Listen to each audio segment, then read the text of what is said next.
तो फ्रेंड्स, आज एसबीआई के safe investment safe mutual fund लेकर आ गया हूं, जहां पर पैसे लगभग काफ़ी सेफ रहते हैं, तो वो भी एसबीआई का यानी भारत के भरोसेमंद।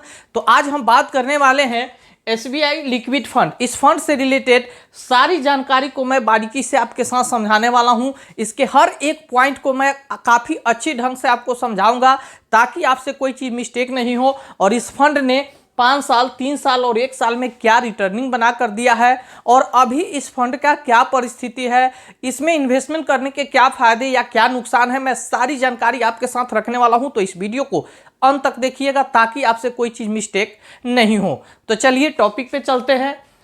ये है SBI liquid fund direct growth. इस म्यूचुअल फंड के फंड एज की बात किया जाए तो एमएफ एज इसका जो हो गया 19 ईयर हो गया, यानी 19 साल पहले यह फंड लॉन्च हुआ था। वहीं इसके एनएवी प्राइस की बात किया जाए, एनएवी प्राइस मतलब एक यूनिट की कीमत। तो जब मैं वीडियो शूट कर रहा हूं उस समय इसका एनएवी प्राइस जो है 4,348 रुपया 42 पैसा इसका एक यूनिट की कीमत है। वहीं इन्वेस्टर की तरफ से इसे रेटिंग देखा जाए तो 2 स्टार का रेटिंग प्राप्त है, यानी इस म्यूचुअल फंड का जैसा परफॉर्मेंस रहा है उस आधार पर इन्वेस्टर जो है इसे अभी तक 2 स्टार का रेटिंग दी है। आगे जैसा परफॉर्मेंस करेगा उस आधार पर इसको रेटिंग मिलता चला जाएगा। फंड साइज की बात करें तो फंड साइज क्या होता है, तो लोगों के द्वारा जो टोटल इन्वेस्टमेंट किया जाता है, चाहे एनएफओ में किया गया हो, एसआईपी चल रहा हो या लमसम इन्वेस्टमेंट किया गया हो, टोटल पैसा जो लगा होता है वही होता है फंड साइज।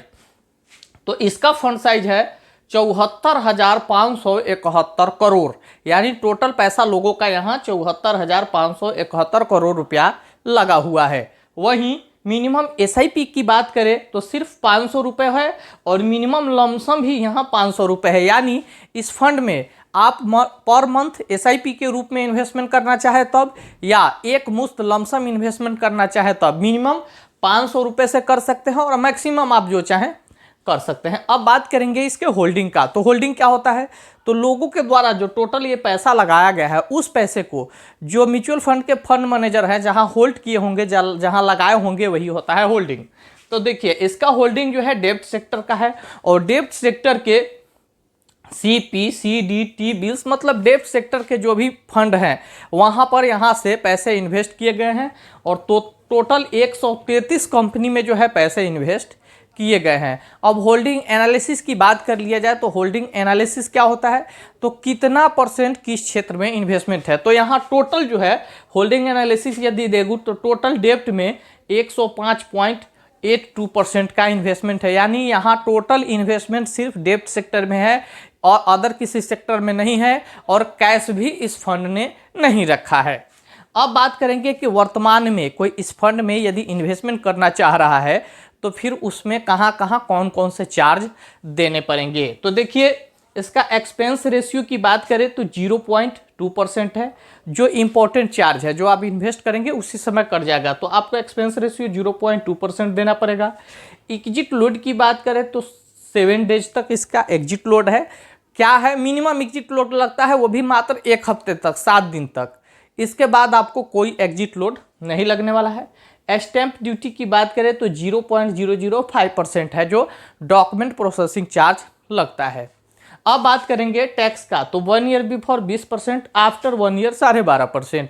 यानी यदि इस फंड में कोई व्यक्ति इन्वेस्ट कर रहा है और वह 1 साल के अंदर में निकल जा रहा है तो उसको शॉर्ट टर्म गेन के तहत 20% टैक्स देने पड़ सकते हैं। देने पड़ सकते नहीं है, देना पड़ेगा। लेकिन यदि वह 1 साल के 1 दिन बाद या 1 साल के बाद 10 साल, 20 साल, 30 साल बाद कभी भी निकले तो उसको मात्र लॉन्ग टर्म गेन के तहत 12.5% ही टैक्स देना पड़ेगा। टैक्स लगता कैसे है, तो आपके इन्वेस्टमेंट अमाउंट पर कोई टैक्स नहीं लगेगा। यहाँ टैक्स जो लगता है वह सिर्फ प्रॉफिट पे लगता है, यानी आप सपोज दैट आप यदि 1 लाख रुपए इन्वेस्ट किए हैं और निकलते समय आपका 1,50,000 रुपया लेकर निकल रहे हैं, तो आपका जो 50,000 प्रॉफिट हुआ सिर्फ उसी पर 12.5% का टैक्स आपको लगने वाला है।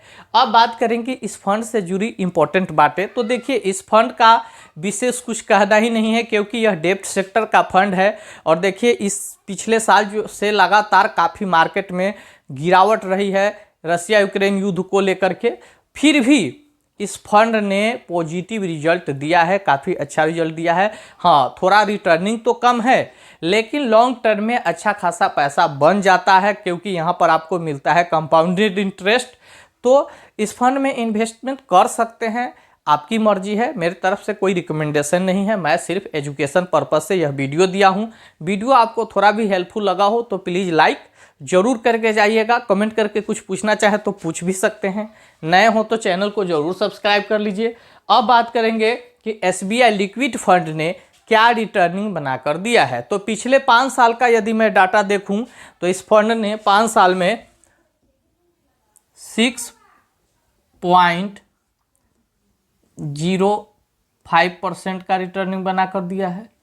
वहीं इस फंड का यदि मैं 3 साल का रिटर्निंग देखूं तो 3 सालों में यह 6.92% का रिटर्निंग बनाकर दिया है। और 1 साल ने इस फंड में इतनी बड़ी गिरावट के बाद भी 6.21% का ज़बरदस्त रिटर्निंग बनाकर दिया है। तो ओवरऑल सारी जानकारी मैं आपके साथ रखने का कोशिश किया हूँ।